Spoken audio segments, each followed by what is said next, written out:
वचन, सत्य वचन, अमर वचन, जीवित वचन, दिव्य वचन, सत्य वचन, अमर वचन, जीवित वचन। साई बाबा बाबा रे बाबा बाबा रे सा रे सा रे सा रे सा रे सा। दिव्य वचन, सत्य वचन, अमर वचन, जीवित वचन, दिव्य वचन, दिव्य वचन।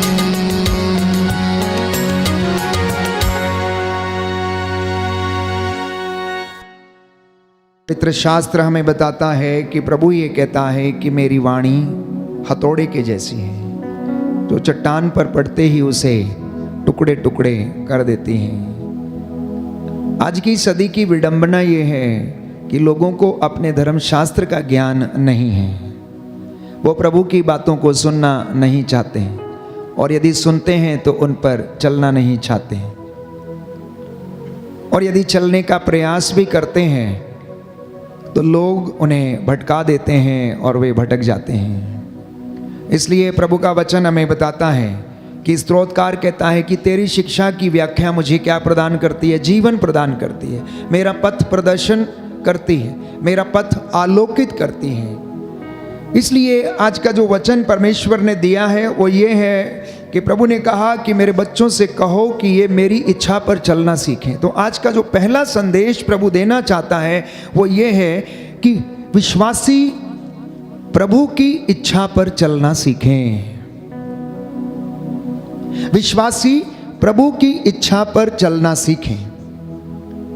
दूसरा संदेश प्रभु देना चाहता है कि आप और मैं उसके सानिध्य में रहना सीखें। और संत योहन लिखता है अध्याय 15 में कि जो मुझ में रहता है मैं उसमें रहता हूं। प्रभु यीशु ने कहा जो मुझ में रहता है मैं उसमें रहता हूं, और जो मुझ में रहता है वो बहुत अधिक फल उत्पन्न करता है, क्योंकि मुझसे अलग रहकर तुम कुछ भी नहीं कर सकते। एक विश्वासी के लिए, प्रभु के मार्ग पर चलने वाले व्यक्ति के लिए, एक अनुयायी के लिए प्रभु से जुड़े रहना अनिवार्य है। एक मनुष्य के लिए इस धरती पर रहते हुए भी परमेश्वर के वचन से जुड़े रहना अनिवार्य है। प्यारे भाई और बहनों, हालेलुया, हालेलुया, हालेलुया, हालेलुया। हे प्रभु यीशु, मैं वादा करता हूँ कि मैं आपके साथ जुड़ा रहूंगा। Hallelujah, hallelujah, hallelujah, hallelujah. एक तीसरी मुख्य बात है कि परमेश्वर को हम उतना बड़ा देखें जितना बड़ा वो है। मैं बार बार आप लोगों से यही आग्रह करता हूं, you should see the lord as big he is. उसे हम अपने विचारों के अनुसार नहीं, परंतु जैसा वो है, जैसा धर्मशास्त्र बताता है, हम उसे वैसा देखने की कोशिश करें। वो जितने बड़े काम कर सकता है हम उतने बड़े कामों को देखने की कोशिश करें।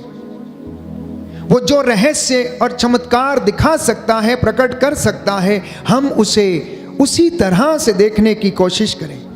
हम परमेश्वर के मार्ग पर जब चलते हैं तो परमेश्वर की इच्छा के अनुसार चलने की हम कोशिश करें। परमेश्वर के हृदय में अपने आप को समर्पित करें।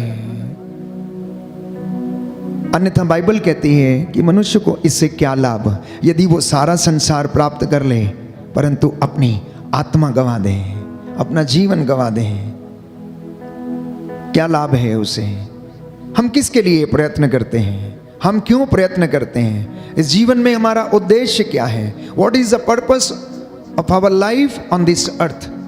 हम वचनों को सुनना पसंद नहीं करते हैं। कोई भी व्यक्ति आज ईश्वर की वाणी पर ध्यान देना नहीं चाहता, इसलिए नबी यशाया लिखता है कि मेरी वाणी कान लगाकर सुनो, ध्यान पूर्वक सुनो, सावधानी से इसका पालन करो।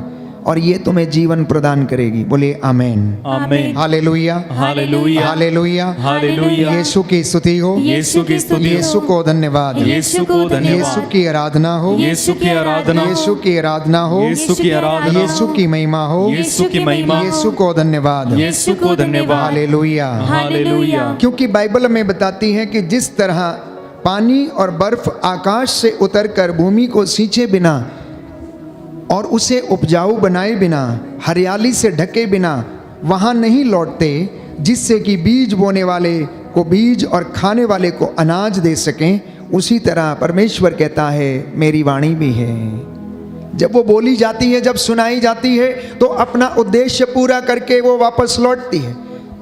इस वक्त आप में से बहुत सारे लोग मेरे साथ ऑनलाइन कनेक्टेड हैं और वचन सुन रहे हैं। प्यारे भाइयों और बहनों, इन 1500 लोगों में से अगर किसी एक व्यक्ति के मन को भी ये वचन छू लेता है और वो प्रायश्चित कर लेता है, तो प्रभु का वचन सफल हो गया और अपना उद्देश्य उसका पूरा हो गया। आप सुनने वालों में से कोई एक व्यक्ति भी अपने गलत रास्तों को छोड़कर परमेश्वर की ओर अभिमुख हो जाता है, तो परमेश्वर की वाणी प्यारे भाइयों और बहनों फल उत्पन्न करती है और अपना वचन पूरा करती है, अपना उद्देश्य पूरा करके लौटती है। इसलिए हम बार बार पढ़ते हैं कि आकाश और पृथ्वी टल जाए तो टल जाए, प्रभु कहता है मेरी वाणी का एक मात्रा और बिंदु भी पूरा हुए बिना नहीं टलेगा। इसलिए प्रभु ये कहता है कि हे मानव, हे इंसान, तू सावधान रह, तू सावधान रह। तेरी हर निकम्मी बात का जवाब तुझसे लिया जाएगा, तेरे आचरण का लेखा तुझसे मांगा जाएगा, क्योंकि जो शास्त्रों में लिखा है, जो बाइबल में लिखा है, उसका पूरा हो जाना अनिवार्य है।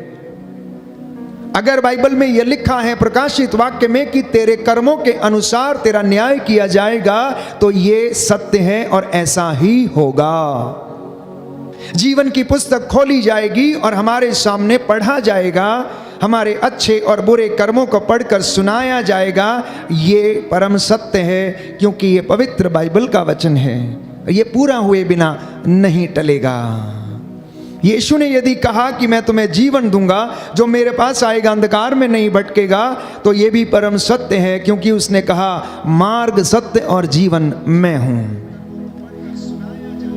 हमें पानी की आवश्यकता है प्यारे भाइयों और बहनों, हमें हवा की आवश्यकता है जीने के लिए, और प्रभु ये कहता है संजीवन जल का झरना मैं हूं, मैं जीवन देने वाली रोटी मैं हूं, रास्ता दिखाने वाला मार्ग मैं हूं, और जो उसके ऊपर चलता है वो अनंत जीवन प्राप्त करेगा। बोले आमेन, आमेन। हालेलुया, हालेलुया। Hallelujah, hallelujah. हालेलुया। हालेलुया। इसलिए अपने आप को समर्पित करने की आवश्यकता है। आज इंसान भटका हुआ है, इंसान अपने ही कामों में फंसा हुआ है, अपनी ही दीन दुनिया में मस्त है, दुनियादारी में, लेन देन में, रोज अपने ही कार्यों में मस्त रहता है। नूह के दिनों में भी ऐसा ही हुआ। नूह को परमेश्वर ने पहले से आगाह किया था, क्योंकि वो धर्मी व्यक्ति था, और उससे कहा कि आज से 40 दिन के बाद लगातार 40 दिन और 40 रात तक वर्षा होगी और जल प्रलय आएगा। और बहुत सारे लोगों को वहां पर प्रायश्चित के लिए वचन सुनाया गया, लेकिन उन्होंने ईश्वर की वाणी पर ध्यान नहीं दिया। और एक दिन ऐसा हुआ जब नूह पोत बना चुका था और परमेश्वर की आज्ञा के अनुसार सृष्टि का एक एक पक्षियों का और पशुओं का जोड़ा उसमें अंदर ले जा चुका था, तो दरवाजे बंद हो गए और ईश्वर ने इस पृथ्वी के ऊपर लगातार 40 दिन और 40 रात वर्षा की। अब प्यारे भाइयों और बहनों, जल प्रलय आया, सब कुछ नष्ट हो गया, सब कुछ नष्ट हो गया। लोग खाते पीते थे, शादी ब्याह करते थे, और यही सब हो रहा था। गोमोरा, सोदोम और गोमोरा में भी ऐसा ही हुआ। पाप इतना बढ़ गया कि लोगों के सिर चढ़कर बोलता था। हर तरीके के अश्लीलता, पशुगमन और अनेक प्रकार के लोभ, लालच, व्यभिचार और अश्लीलता उस जगह पर थी। परमेश्वर को यह देख के बड़ा दुख हुआ कि परमेश्वर ने जिस व्यक्ति को इतना सुंदर बनाया था, स्वर्गदूतों से थोड़ा ही छोटा बनाया था, अपने प्रतिरूप बनाया था, ये व्यक्ति क्या ऐसे घृणित काम कर सकता है। एक सुंदर दाखलता उसने लगाई थी, ये कड़वी कैसे हो गई है, जंगली कैसे हो गई, और ये कड़वे फल कैसे देने लगी है, इसलिए उसने कहा कि मैं इसका सर्वनाश कर दूंगा, मैं इसका सर्वनाश कर दूंगा। इब्राहिम ने कोशिश की उसको बचाने के लिए और उससे परमेश्वर से आग्रह किया कि अगर इस जगह में 10 लोग भी धर्मी पाए जाएंगे तो क्या फिर भी तू इसको नष्ट कर देगा? परमेश्वर ने चुनौती दी कि जा, अगर इस नगर में मुझे 10 लोग भी धर्मी मिलेंगे तो भी मैं इसका सर्वनाश नहीं करूंगा। और बाइबल कहती है कि उस जगह में 10 धर्मी भी नहीं मिले। प्यारे भाई और बहनों, पाप इतना ज़्यादा लोगों के सिर चढ़कर बोलता था, क्योंकि लोग ईश्वर की वाणी को सुनना पसंद नहीं करते थे, उस पर चलना नहीं चाहते थे, हर प्रकार की बुराई में फंसे हुए थे। और परमेश्वर ने सोदोम और गमोरा के ऊपर गंधरस और आग बरसाई और वो तबाह हो गया, वो तबाह हो गया प्यारे भाई और बहन। लेकिन इसके विपरीत निनवे के शहर के लोगों को जब प्रायश्चित का संदेश सुनाया गया, उनसे भी यही कहा गया था कि आज से 40 दिन के बाद निनवे शहर नष्ट कर दिया जाएगा, इसलिए प्रायश्चित करो और परमेश्वर की ओर अभिमुख हो जाओ, अभी भी समय है, लौट कर चले आओ, ये दिन बुरे हैं, पता लगाओ कि कौन सी बातें परमेश्वर को प्रिय हैं। उन्होंने स्वीकार किया, नबी योनस के द्वारा ये वाणी उन्हें सुनाई गई और उन्होंने परमेश्वर की वाणी पर ध्यान दिया। छोटे से लेकर बड़े तक, राजा से लेकर रंक तक, सब ने टाट ओढ़कर राख के ढेर पर बैठकर प्रायश्चित किया, क्योंकि यशायाह नबी का ग्रंथ अध्याय 30 पद संख्या 15 में स्पष्ट करता है, प्रायश्चित और स्वीकृति में तेरा कल्याण है।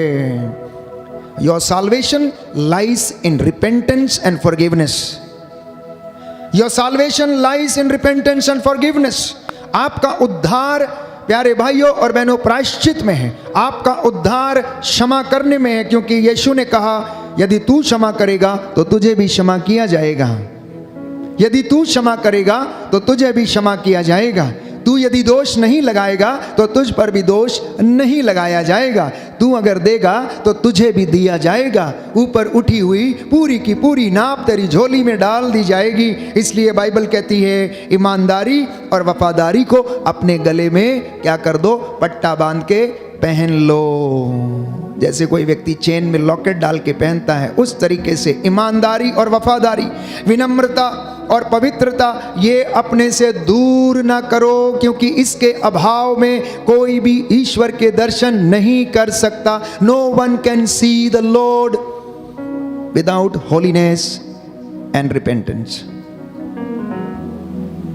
पवित्रता और विनम्रता के अभाव में कोई भी ईश्वर के दर्शन नहीं कर सकता है। हालेलुया, हालेलुया। इसलिए आज का वचन आपके लिए है, आज का वचन आपके उद्धार के लिए है, आज का वचन आपके घर के लिए है, क्योंकि यीशु कोई साधारण शिक्षक नहीं है, यीशु कोई साधारण गुरु नहीं है, यीशु कोई पैगंबर नहीं है, यीशु कोई संत महात्मा नहीं है जो हम उसकी बातों को सुने और वाहवाही करें। वो मुक्तिदाता है, एकमात्र मुक्तिदाता, जिसके विषय में बाइबल हमें बताती है, जिसके विषय में इतिहास गवाह है, जिसके विषय में लिखा गया है। बाइबल बताती है कि उसने चमत्कार दिखाए, उसकी कब्र आज भी खाली है, वो कुंवारी मरियम से जन्म लिया, उसने काठ के ऊपर अपने प्राण न्यौछावर किए, उसकी बगल में भाला मारा गया और उसने अपने प्राण त्यागे।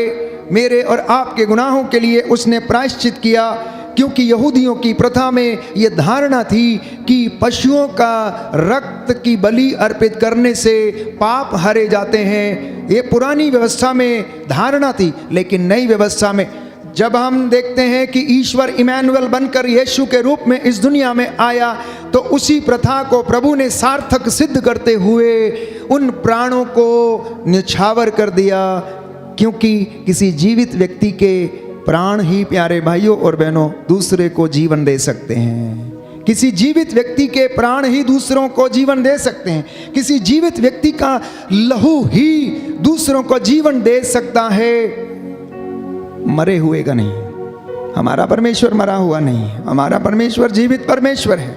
बाइबल हमें बताती है कि बकरों और सांडों का रक्त पापों को नहीं हर सकता है, बकरों और सांडों का रक्त पापों को नहीं हर सकता है। ये यहूदियों की धारणा थी, उनकी प्रथा थी। पुरानी व्यवस्था में हम पढ़ते हैं, इसलिए वे लोग याजकों के पास जाकर इस तरीके के बलिदान दिया करते थे। और जब बलि चढ़ाई जाती थी प्यारे भाइयों और बहनों, तो याजक उस मेमने का रक्त लेकर लोगों पर छिड़कता था। अब वो रक्त यीशु मसीह का सारी दुनिया के ऊपर छिड़का गया है, केवल एक व्यक्ति के ऊपर नहीं, केवल मसीहों पर नहीं, लेकिन हर उस व्यक्ति पर जो उस पर ईमान लाएगा, सबके लिए उसका लहू जो है वो बहा दिया गया। बोलिए आमेन, आमेन, हालेलुया, हालेलुया, हालेलुया, हालेलुया। यीशु की स्तुति हो, यीशु की स्तुति यीशु हो, को धन्यवाद, यीशु को यीशु धन्यवाद, की आराधना हो, यीशु की आराधना यीशु हो, की महिमा हो, यीशु की महिमा यीशु हो, को धन्यवाद, यीशु को धन्यवाद, हालेलुया, हालेलुया। इसलिए हम बाइबल में पढ़ते हैं कि प्रभु यीशु ईश्वर का पुत्र है। वो आदि है, अंत है, अल्फा है, ओमेगा है।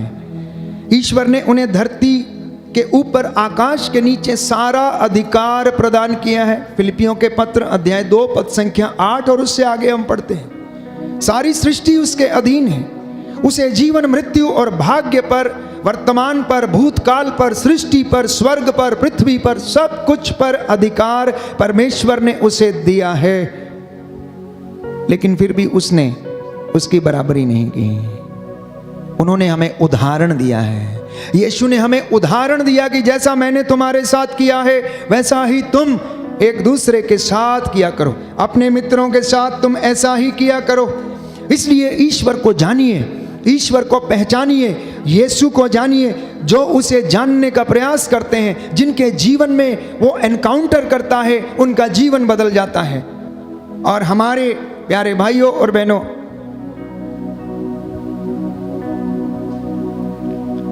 हमारे जीवन में हम देखते हैं कि ऐसे कई लोग हैं जिनका जीवन परमेश्वर ने बदल दिया। और उनमें से एक साधु सुंदर सिंह की हम बात करते हैं, जिनका कि जीवन बदल गया जब उन्होंने यीशु मसीह को जानना चाहा, देखना चाहा, उनके विषय में जानना चाहा, उस खोज को करना चाहा, उस मुक्ति को प्राप्त करना चाहते थे जो अन्यत्र उन्हें कहीं ना मिली। और यीशु ने उन्हें अपना अनुग्रह प्रदान किया, अपना अनुभव उन्हें प्रदान किया और उनका पूरा जीवन बदल गया। बाइबल में हम पढ़ते हैं कि जक्कैउस के विषय में जब उसने यीशु को मिलना चाहा, देखना चाहा, तो उसका जीवन बदल गया। प्यारे भाइयों और बहनों, यीशु इस दुनिया में इसलिए आया कि आपका और मेरा जीवन बदल जाए। यीशु इसलिए इस दुनिया में आया कि हम सत्य को जान जाएं। यीशु इसलिए इस दुनिया में आया कि हम सत्य को जानें और सत्य हमें स्वतंत्र करे। यीशु इसलिए इस दुनिया में आया ताकि मैं और आप पाप की गुलामी से आज़ाद रहें, शैतान का हमारे ऊपर कोई वश ना चले। और इसलिए बाइबल कहती है कि उसने मौत पर फतह पाया, उसने क्रूस पर अपने प्राण निछावर कर दिए। इसलिए संत पौलुस कहता है, ओ मृत्यु कहाँ है तेरी विजय, कहाँ है तेरा दंश? क्योंकि इस दुनिया का सबसे कड़वा सच जो है वो मृत्यु है। इस दुनिया का सबसे कड़वा सच जो है वो मृत्यु है। लेकिन यीशु ने मृत्यु पर फतह पाया। और प्यारे भाइयों और बहनों, जब यीशु ने मृत्यु पर फतह पा लिया तो मृत्यु हार गई। क्योंकि शैतान क्या करता है? मौत देने की कोशिश करता है, मारने की कोशिश करता है, फांसी लगवाने की कोशिश करता है, हराने की कोशिश करता है, वो आपको गिराने की कोशिश करता है, वो आपका सब कुछ बर्बाद करने की कोशिश करता है, वो आपको भटकाने की कोशिश करता है, वो आपको तोड़ने की कोशिश करता है, वो आपके परिवार को बिखेरने की कोशिश करता है, आपके नौजवान बच्चों को आपसे दूर करने की कोशिश करता है। इसके विपरीत यीशु प्यारे भाइयों और बहनों जीवन देता है, यीशु उद्धार देता है, वो चंगाई देता है, लोगों का जीवन बदलता है। जितनों ने उसे ग्रहण किया है उनका जीवन आनंद में है, जितनों ने उसको ग्रहण किया है उनके जीवन में संतुष्टि है, जितनों ने उसमें विश्वास किया है उन्होंने चंगाई प्राप्त की है, जितनों ने उसके वचनों को सुना है उतनों ने प्यारे भाइयों और बहनों वो आत्मा में जीवन बिताते हैं। और जो आत्मा में जीवन बिताते हैं उन्हें किसी बात की कमी नहीं है। इसलिए हम ना केवल किताबी ज्ञान के द्वारा यीशु को समझने का प्रयास करें, परंतु प्रैक्टिकल नॉलेज में भी हम रोजमर्रा की जिंदगी में भी यीशु को अनुभव करने की कोशिश करें। अपने हर छोटे बड़े काम में, चाहे वो बिजनेस हो, चाहे वो अन्यत्र किसी जगह पर भी आप काम करते हो, छोटा काम हो बड़ा काम हो, उस जगह पर हम प्रभु के जैसे काम करने का प्रयास करें, उसके जैसे हम बनने का प्रयास करें, यीशु की कृपा में बढ़ने का प्रयास करें। हर दिन अपने आप को कोशिश करें ये देखने के लिए कि बाइबल हमें बताती है कि हमारा कृपा का स्तर जो है वो बढ़ता जाए, हमारी कृपा का स्तर जो है वो बढ़ता जाए। तो इससे हमें पता लगेगा कि हम परमेश्वर के अनुग्रह में बढ़ रहे हैं। लेकिन अगर हमारे जीवन में ये फल दिखाई नहीं देता है तो वास्तव में हम अनुग्रह में बढ़ नहीं रहे हैं। इसलिए प्यारे भाइयों और बहनों, रोज़मर्रा की ज़िंदगी में यीशु की बातों को अनुभव करने का, उसकी कृपा में बढ़ने का प्रयास करें। Hallelujah, hallelujah. यीशु की स्तुति हो, यीशु की स्तुति यीशु हो। को धन्यवाद, यीशु को धन्यवाद। यीशु की आराधना हो, यीशु की आराधना हो। यीशु की महिमा हो, यीशु की महिमा यीशु को धन्यवाद। यीशु को तो सबसे धन्यवाद। पहली बात, प्रभु की वाणी पर ध्यान दें, प्रभु की वाणी पर ध्यान दें। जब हम उसकी वाणी को सुनते हैं तो वो हमें जीवन में आत्मा से भरपूर करती है और हमें जीवन प्रदान करती है। क्योंकि लिखा है यशायाह नबी का ग्रंथ अध्याय 55 पद संख्या 3 में, कान लगाकर सुनो और मेरे पास आओ, मेरी बातों पर ध्यान दो और तुम्हारी आत्मा को जीवन प्राप्त होगा। कहता मेरी बातों पर ध्यान दो और तुम्हें क्या होगा? जीवन प्राप्त होगा।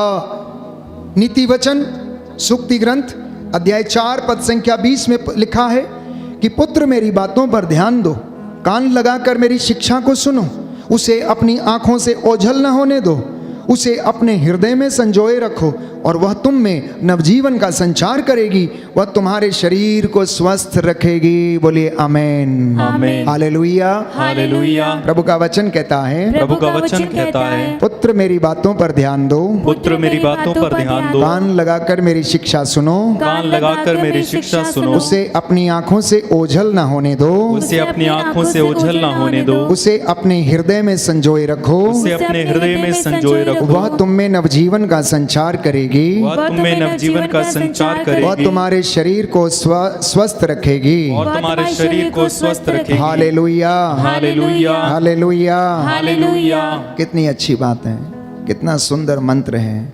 जीवन चाहते हैं, कहता है मेरी बातों को सुनो। स्वास्थ्य चाहते हैं, कहता है मेरी बातों को ध्यान से सुनो, उसको अपनी आंखों से ओझल ना होने दो, मेरी शिक्षा पर ध्यान दो। देखो मैं तुम्हें जीवन प्रदान करूंगा। क्यों? क्योंकि मेरी शिक्षा तुम्हें क्या करती है? जीवन प्रदान करती है।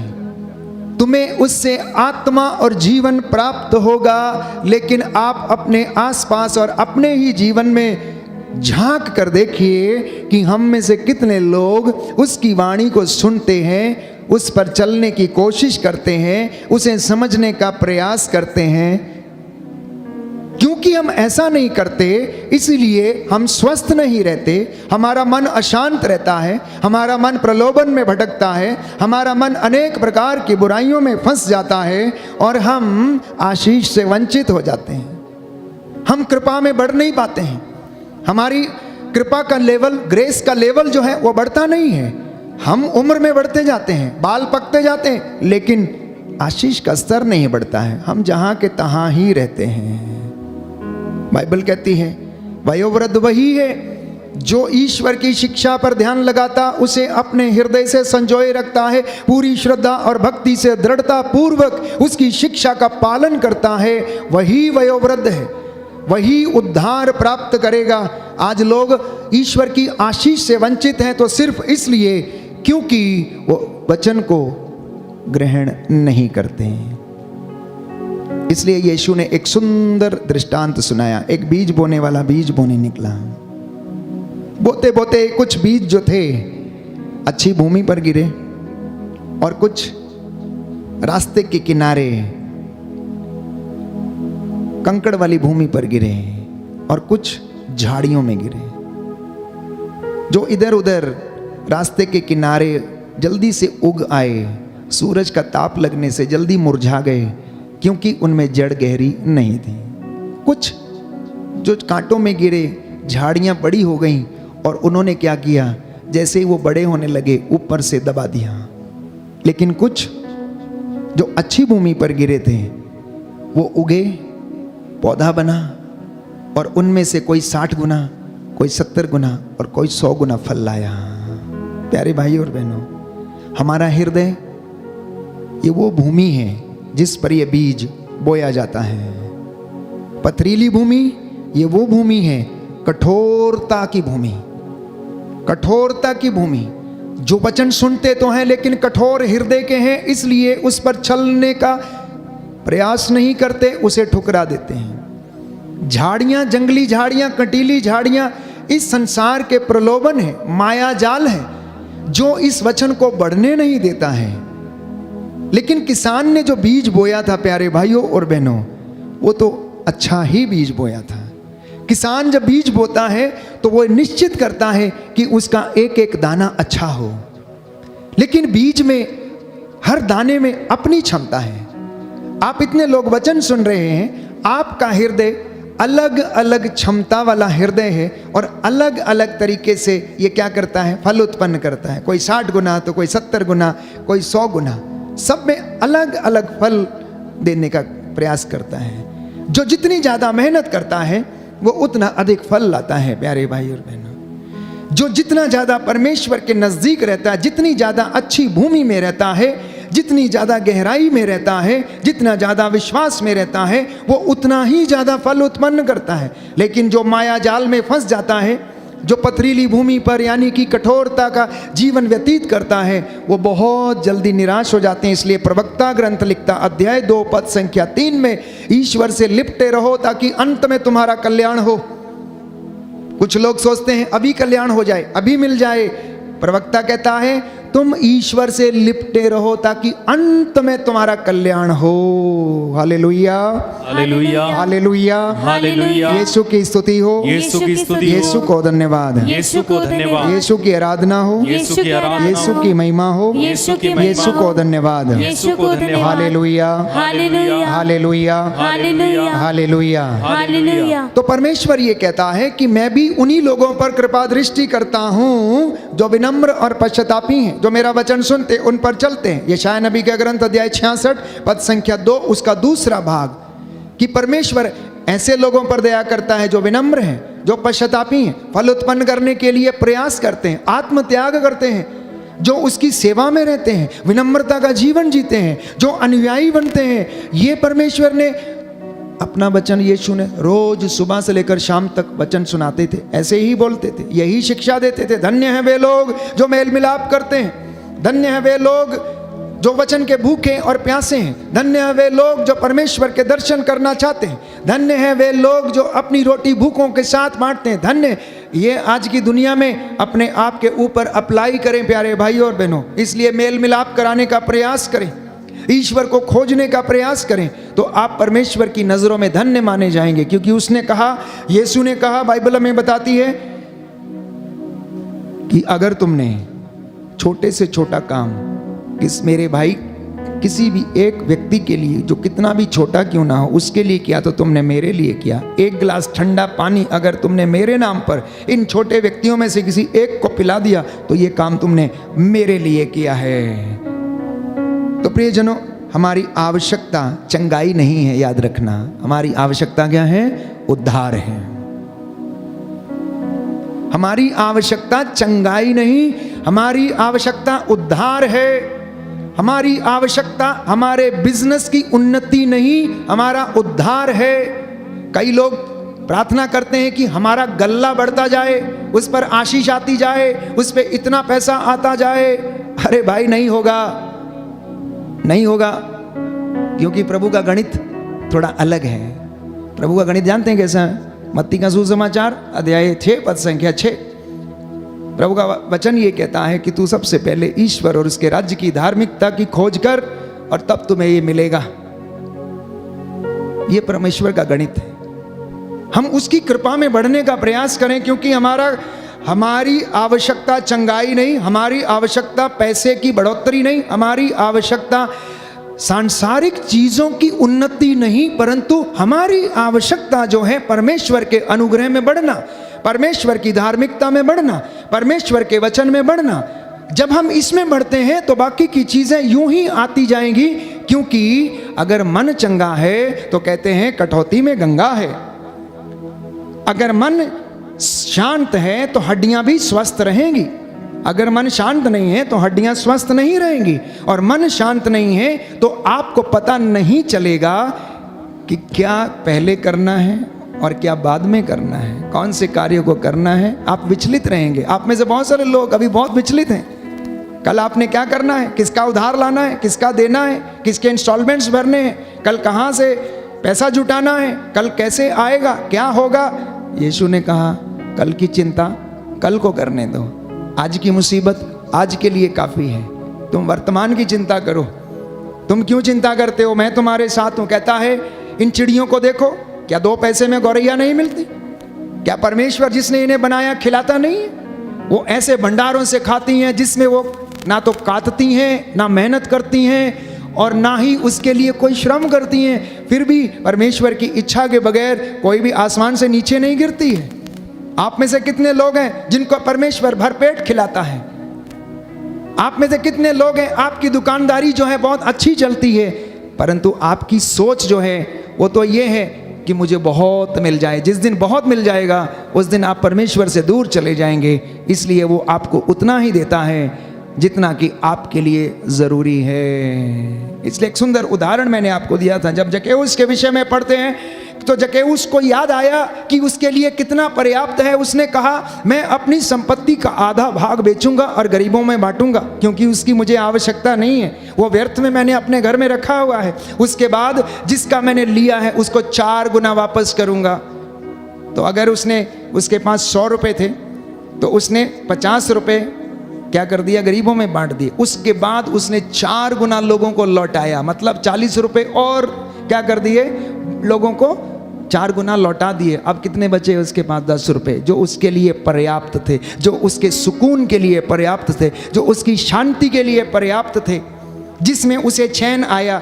अब वो शांति की नींद सो सकता था। अब उसे रोज पैसे गिनने की आवश्यकता नहीं थी, किसका कितना मूल, कितना कितना ब्याज, किससे कितना लेना है, कितना क्या करना है। रोज रात को उसे लिस्ट बनाने की ज़रूरत नहीं थी। मैं ये नहीं कहता कि प्लान नहीं करना चाहिए, आप योजना बनाएं। बाइबल कहती है सफलता परमेश्वर पर निर्भर है। योजना बनाइए, लेकिन प्रभु के अनुग्रह में रहकर बनाइए। आप प्लानिंग कीजिए, परमेश्वर से पूछ के कीजिए। आप अपनी योजनाओं को सार्थक सिद्ध करना चाहते हैं, बशर्ते कि परमेश्वर आपके साथ है और वो वादा करता है अगर तू मेरे साथ रहेगा तो मैं भी तेरे साथ रहूँगा, अगर तू मुझ में रहेगा तो मैं तुझ में रहूँगा। देख मैं तेरे घर के सामने तेरे द्वार पर खड़ा हूँ, खटखटा रहा हूँ, तू द्वार खोलेगा तो मैं तेरे घर में प्रवेश करूँगा। बोलो आमीन, hallelujah, hallelujah, hallelujah, hallelujah, hallelujah, hallelujah. तो इसलिए वचन सुनते रहिए और उस पर चलने की कोशिश कीजिए। हमारा जीवन जो है ये एक तपस्या है। हमारा जीवन ये तपस्या है। अनुग्रह कमाना एक दिन का काम नहीं है, इसके लिए तपस्या करनी है। हर दिन अपने आप को ट्रेन करना है। Every day we need to train ourselves to receive the anointing. दूसरी बात, नित्य प्रतिदिन धन्यवाद और प्रायश्चित के निवेदन प्रभु को आप लोग समर्पित करते रहें। और चौथी बात मैंने आपसे कही कि परमेश्वर के अनुग्रह में आप बढ़ें और उसको अनुभव करें। और मैंने आपसे कहा कि परमेश्वर की इच्छा पर आप लोग चलने का पूरा प्रयास करें। 5वीं बात, प्रभु के सानिध्य में रहने की कोशिश करें। 6वीं बात, परमेश्वर को ऐसा देखें जैसा वो है। और 7वीं बात, अपने आप को ईश्वर को समर्पित करें, अपने परिवार को समर्पित करें, क्योंकि हम उसके बिना अधूरे हैं। क्योंकि यीशु ने कहा मुझसे अलग रहकर तुम कुछ भी नहीं कर सकते। 8वीं बात, ईमानदारी और वफादारी को आप अपने गले में पहन लें। 10वीं बात, 9वीं बात, प्यारे भाई और बहनों, प्रभु का घर बनाते जाइए। जैसा वो चाहता है वैसा करते जाइए और आपका घर भी बनता जाएगा।